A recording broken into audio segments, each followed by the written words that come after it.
Hello everybody, कैसे हो। उम्मीद करती हूँ आप सभी बहुत अच्छे होंगे। और भाई अभी तक हम 5 या 6 सैम्पल पेपर करा चुके हैं 10th के सॉल्व। ये है अब हमारा अनसॉल्व सैम्पल पेपर, इसे हम सॉल्व करते हैं भाई। ठीक है, ओके। तो ये है फर्स्ट का, आपको पता ही है व्याकरण से आते हैं क्वेश्चन, जितने भी आते हैं ऑप्शन वाले, इसमें से आपको 7 नंबर मिलेंगे। और ये भाई बहुत आसान है, अगर आप अच्छे से करते हो तो एक भी नंबर कटने का डर नहीं है बिल्कुल भी। लॉन्ग में फिर भी आपका कहीं ना कहीं गलती हो जाती है, मात्राओं की या कोई और गलती, तो यहाँ पर ऐसी कोई गलती होती नहीं। बस आपको टिक अच्छे से लगाना है। ऑप्शन दे रखे हैं पहले से, वो आपको ध्यान से पढ़ना, एक एक चीज़ें ऑप्शन लगाते फटाफट से आपके 7 नंबर। ठीक है, तो पहला रहेगा वीणा पानी में प्रयुक्त समास कौन है। कर्मधारय, द्वंद्व, द्विगु या बहुवचन। भाई आपको पता ही है वीणा कौन धारण करता है, सरस्वती माता, है ना। तो दोनों पद मिलकर क्या कर रहे हैं, अब क्या कहते हैं कि दोनों पद मिलकर किसी तीसरे की तरफ संकेत करें। तो वीणा पानी किसकी तरफ संकेत कर रही है भाई, सरस्वती माँ की। तो कौन सा हुआ है, बहुव्रीहि समास। ठीक है, सर्वोत्तम में प्रयुक्त संधि का नाम बताइए। आपको पता ही है सर्वो और उत्तम, ए और उ मिलते हैं तो क्या कौन सा संधि बनता है, गुण संधि। शेर का पर्यायवाची शब्द भाई देख, यहाँ केसरी होता है केसरी की जगह, और नरसिंह। ठीक है, चीता और शावक तो है ही नहीं, तो हम यहाँ पर लगाएंगे नरसिंह पर। ठीक है, अस्त का विलोम शब्द क्या, आप सभी को पता है भाई उदय, इसमें तो कोई कंफ्यूजन है ही नहीं। हम उम्र शब्द में प्रयुक्त उपसर्ग कौन सा है, ये ऐसे नहीं, ये पूछना चाहिए था कि ये कौन सी भाषा से आया। तो यहाँ पर ऑप्शन में दे रखा है इन्होंने फारसी, ये फारसी से आया, हम और उम्र। ठीक है, तो ये आया फारसी से। ऑप्शन और क्वेश्चन दोनों ही गलत लग रहे हैं। अगर ये पूछा जाता उपसर्ग कौन सी भाषा से, जैसे कि हमारा तत्सम तद्भव और संस्कृत और वो अंग्रेजी होते हैं उनमें से, तो ये फारसी है। ठीक है, उर्दू फारसी से जो आता है उसमें से ये। ठीक है, ये मुझे तो कुछ सही नहीं लग रहा। अनुज शब्द का स्त्रीलिंग बनाने के लिए प्रयुक्त प्रत्यय लगाइए, तो यहाँ आएगा आ। ठीक है, क्योंकि देखो यहाँ पर भी ऑप्शन अलग दे रखा है और क्वेश्चन अलग दे रखा है। ठीक है, अब गुलर का फूल होना मुहावरे का सही अर्थ बताइए भाई, दुर्लभ वस्तु। ठीक है, बहुत मुश्किल से जो मिले। निम्नलिखित प्रश्नों के यथा दृष्टि उत्तर दीजिए। ये चौपाई छंद, देखो ये फायदा जो सैंपल पेपर हमने करे थे, अब देखो रिपीटेड आ रहे, छंद भी करवा दिए थे। शब्द और पद में अंतर बताइए, ये भी करवाया था। अलंकार किसे करवाए, ये भी करवाया था। विकारी शब्द, चलो इनमें से फिर भी एक दो एक्सप्लेन कर देते। विकारी शब्द कौन से होते हैं भाई, जिनमें लिंग वचन कारक आदि के कारण परिवर्तन हो जाए, उन्हें क्या विकारी। उदाहरण क्या, जैसे लड़का लड़के बन गया भाई, एक से बहुवचन हो गया वो। अलंकार का आपको पता ही है भाई कैसे, मैंने बताया था ना, शाब्दिक अर्थ क्या होता है, आभूषण या गहना, है ना। और उदाहरण दीजिए, कोई भी एक उदाहरण दे सकते हो आप। रघुपति, राघव, राजा, राम, शब्द और पद, है ना। वर्ण से मिलकर शब्द बनते हैं। पद जब इन्हें हम क्रम वाइज लगाते हैं, जब एक वाक्य में यूज करते हैं शब्दों को, तब क्या वो पद बन जाते हैं। चौथा ये छंद, वो मात्राएं और जो जिनकी गणना करते हैं वो। ठीक है भाई, आप फिर भी एक बार, उसमें तो एक्सप्लेन हो रहे थे पहले वाले सैंपल पेपर में, आपको बता दी। बट ये चारों मैंने थोड़ा थोड़ा बताया आपको, रिवीजन करवाया याद के तौर पर, आपको ये लिख के देखना है। ठीक है, निम्नलिखित में से किसी एक विषय पर निबंध लिखिए, ये आपका निबंध आएगा। ये आपको अच्छे से कर लेने हैं, 5-7 इम्पोर्टेंट निबंध मैं डाल दूंगी अपनी एक वीडियो में लिख कर के, ये इम्पोर्टेंट है, उन्हें आप कर लेना। इसके बाद भाई आएगा अब क्षितिज में से, काव्य खंड में से, ये भी बहुत आसान है। ठीक है, यहाँ पर भी आपके 6 नंबर आराम से बन जाते हैं। अब मैंने पहला जो वीडियो डाला था वो एक नंबर के ही तो डाले थे, है ना। वो उसमें से डाला था मैंने सूरदास का, तो सूर सागर के भ्रमर गीत से लिया गया था। ऐसे ही आज भी मैं एक वीडियो डालूंगा, पहले सैंपल पेपर करा लेते हैं, तो उसमें से भी आपका एक नंबर का भी कोई मिस नहीं होगा।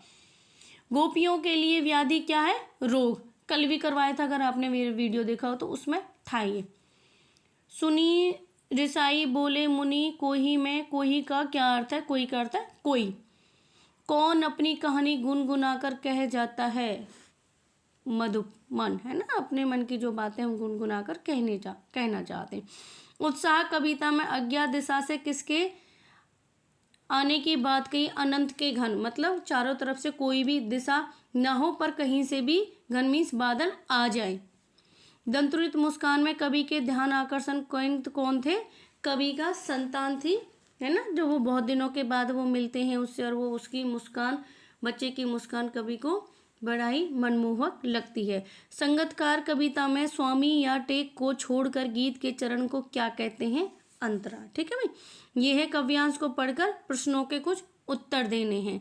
इसमें मिला कहाँ वह सुख जिसका मैं स्वप्न देखकर जाग गया, आलिंगन में आते आते मुस्काया कर वो भाग गया, जिसके अरुण कोपलों की मतवाली सुंदर छाया है, अनुरागिनी ऊषा लेती थी निज सुहाग मधुमाया में, उसकी स्मृति पाथाई बनी है, थके पथिक को पंथा की, सीवन को उधेड़ कर देखोगे क्या मेरी कंथा की।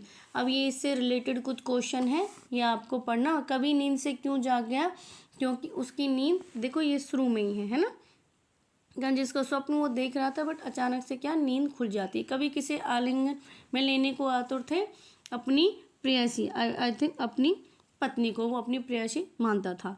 कवि के प्रिय का रूप कैसा था? बहुत अच्छा था, सुहावना था। भाई आपने पढ़ा है, कवि ने भोर को कैसा माना? ये देखो यहाँ पे आपको बार बार पढ़ना पड़ेगा। निज मत वाली सुंदर, भोर लेती है जिन सुहावनी माना, है ना। कंथा से क्या तात्पर्य है? वो अपनी बात कुछ कहना चाह रहा है। ठीक है, ये आपको भी लिख के देखने, एक्सप्लेन नहीं हो रही, मैंने थोड़ी थोड़ी हिंट दे दी है, ऐसे ऐसे ये आपको लिख के देखने हैं, तभी होगा। पका हुआ हलवा मत खाओ, थोड़ी कोशिश आप भी करो। निम्नलिखित काव्य का भाव एवं काव्य सौंदर्य स्पष्ट कीजिए। तार सप्तम में जब बैठने लगता है उसका गला, प्रेरणा सब छोड़ती हुई उत्साह अस्त होता हुआ, आवाज से राग जैसा कुछ गिरता हुआ, तभी मुख्य गायक को ढांढस बांधता कहीं से चला आता है संगतकार का स्वर। कभी कभी वह यूं ही दे देता है उसका साथ, यह बताने के कि वे अकेला नहीं है और न फिर से गाया जा सकता। अब ये वही तार, वो संगतकार कविता से लिया गया है। तो जब वो तार सप्तम में बैठने लगता है, जब वो कंटिन्यू गाता रहता है मुख्य गायक, तार सप्तम जब सुबह का भोर से का टाइम होता है, तो क्या है, वो थक जाता है उसका गला भी। ठीक है, अस्त मतलब उत्साह थोड़ा कम होने लगता, जैसे नहीं है बहुत तेज आंच होती, शुरू में आग के ओले चमक रहे होते, बट धीरे धीरे क्या वो मंदी होने लग जाती है, आग तो ठंडक से वो राख में तब्दील होने लगता है। ऐसे क्या है, जो मुख्य गायक है वो गाकर थोड़ा थक गया, तो तब क्या होता है, तब ढांढस, तब उसका सहारा बनाता है संगतकार का, जो नौसंख्य गायक होता है ना, जो उसका साथी होता है। तो वो कहता है कि कोई बात नहीं, आप अकेले नहीं हो, हम आपके साथ हैं, और ऐसा नहीं आप थक गए अब ये गायब, हम आप थोड़ा सा आपका साथ देते हैं, हम ये से फिर से गा सकते हैं। ठीक है, आत्मकथा सुनने के संदर्भ में कवि क्या कहता है कि अभी समय नहीं। इसमें ये भी है भाई, जब कवि से कहते हैं आत्मकथा लिखने के लिए, वो कहता अभी समय नहीं है वो लिखने का, क्योंकि अभी तो मैंने ऐसा कुछ नहीं पाया है जिससे मैं बता पाऊँ। सब कुछ अच्छा ही सुनना चाहते हैं, जब भाई हम कुछ अचीव कर लेते हैं, कुछ पा लेते हैं, तभी तो लिखते हैं। कहते वो मैं अपने, वो क्या है, आत्मकथा में कवि अपने आप को इतना महान नहीं समझता, इसलिए वो कहता कि मैं नहीं मानता अभी समय आया होगा। फिर भी भाई आपको ये लिख लिख के एक्सप्लेन करना है, लिख के देखना है, जिससे कि आप एग्जाम में अच्छे से कोई गलती किए बगैर अपने अच्छे नंबर ले सको। ठीक है, ये क्षितिज गद्य खंड के आधार पर कुछ प्रश्न है। ठीक है, लाल काली बत्ती सी किसकी थी? भाई आपको पता ही है, पान वाले की थी, क्योंकि वो हमेशा पान खाता रहता था। विस्मिल्लाह को किससे अलग करके नहीं देखा जा सकता? भाई ये गंगा द्वार से, वो गंगा के घाट पर गाया करते थे, और उनकी एक आस्था भी थी, वो हिंदुओं के धर्म में भी बड़ी आस्था रखते थे। तो क्या है, गंगा द्वार से अलग नहीं कर सकते हम।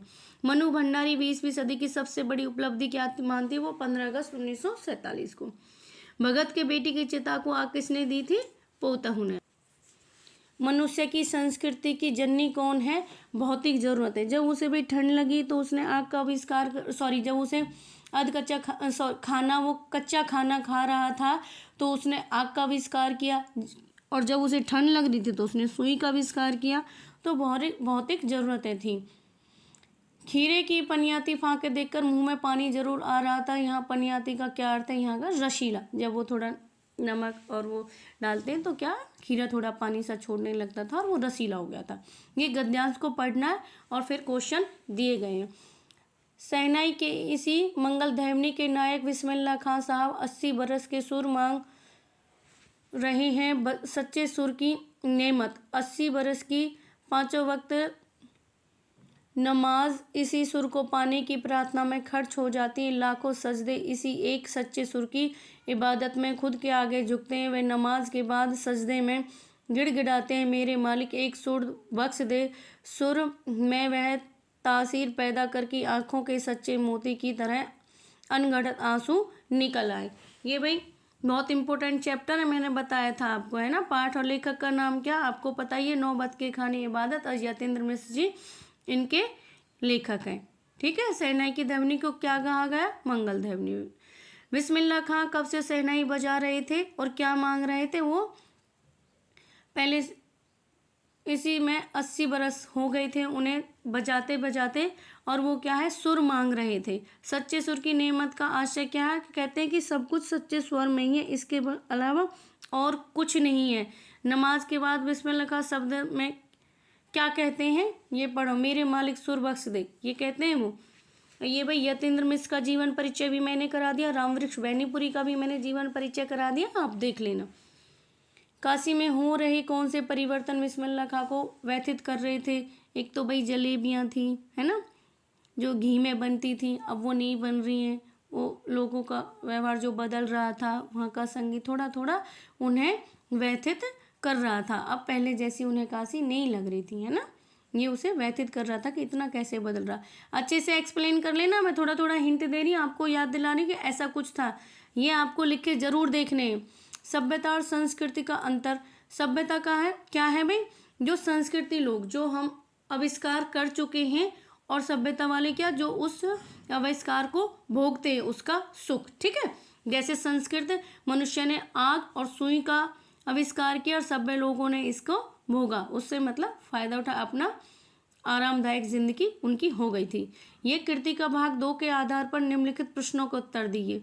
यहाँ माता पिता का बच्चे के प्रति जो वात्सल्य व्यक्त हो उसे अपने शब्दों में लिखिए। आपको पता है माँ भाई उन्हें कैसा खाना खिलाती थी, और उनके पिताश्री उन्हें कैसे खिलाते थे, रामायण पाठ भी करते थे, मंदिर ले जाते, पूजा पाठ भी, और जब वो खेलते थे तो पंजा लटाते थे, उसमें हार जाते थे, है ना।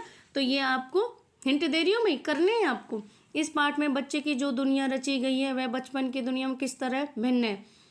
आपके बच्चे देखो भाई, पहले इसमें ग्रामीण एरिया दिखाया गया था, वो बाहर खेलते थे। आज के बच्चे क्या, अंदर ही अंदर खेलते हैं, carrom board, mobile, TV, computer, उनका एक अलग ही खेल हो गया। पहले बच्चे क्या बाहर खेलते थे।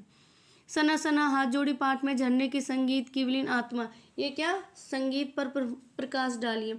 वो जो कल कल की ध्वनि थी वो लेखिका को बहुत ज़्यादा ही अपनी तरफ आकर्षित कर रही थी। लेखक ने अपने लेखन को आंतरिक व्यवस्था क्यों कहा, इसलिए कहा क्योंकि लेखक कह रहा था जब भी मेरे मन में कोई विचार आता तब तक मैं नहीं लिखता तो मेरी आत्मा क्या है, शांति नहीं होती। ये मेरी व्यवस्था है, जब तक मैं अपने विचारों को सबके सम्मुख प्रकट ना कर दूं तो मुझे कोई शांति नहीं मिलती। ये फिर भी पढ़ लेना भाई एक बार और अच्छे से। ये आदर्श जीवन मूल्य, इसका मैं अलग से कराऊंगी, मैंने कहा था। और ये भाई सैम्पल पेपर बहुत बहुत ज़्यादा इम्पोर्टेंट है, आप सभी कीजिए। देखो अनसॉल्व है और सॉल्व भी, सब में कुछ ना कुछ रिपीटेड आ रहा है, तो ये आपके लिए बहुत बहुत ज़्यादा इम्पोर्टेंट है और ये अच्छे से करना। धन्यवाद।